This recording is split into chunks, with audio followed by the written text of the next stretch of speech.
Rajmohan sir. இவருக்கு எடுத்தோனே சொல்லிட்டாங்க சார், எக்ஸ்பெக்டட் வந்து ஆதி திராவிடர் வெல்ஃபேர் மினிஸ்டரா தான் இருக்கும் அப்படின்ற மாதிரி சொன்னாங்க. பார்ட்டியோட ப்ரொபகேண்டா செக்ரட்டரி இவரு.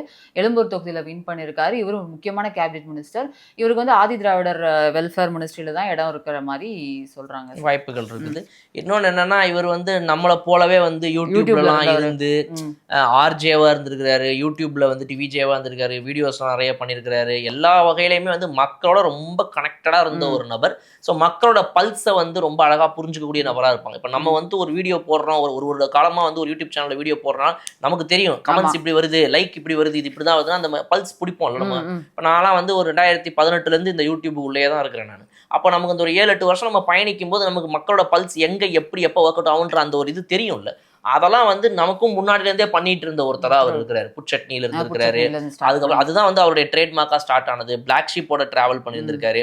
இந்த மாதிரி நிறைய நல்ல பேச்சாளரும் கூட இல்லை, நல்ல பேச்சாளர், நல்ல வந்துட்டு புத்தகங்கள்லாம் நிறைய படிக்கக்கூடியவர். ஸோ எஜுகேட்டட் மேன், ரொம்ப மக்களோட கனெக்டடாக இருக்கிறாரு.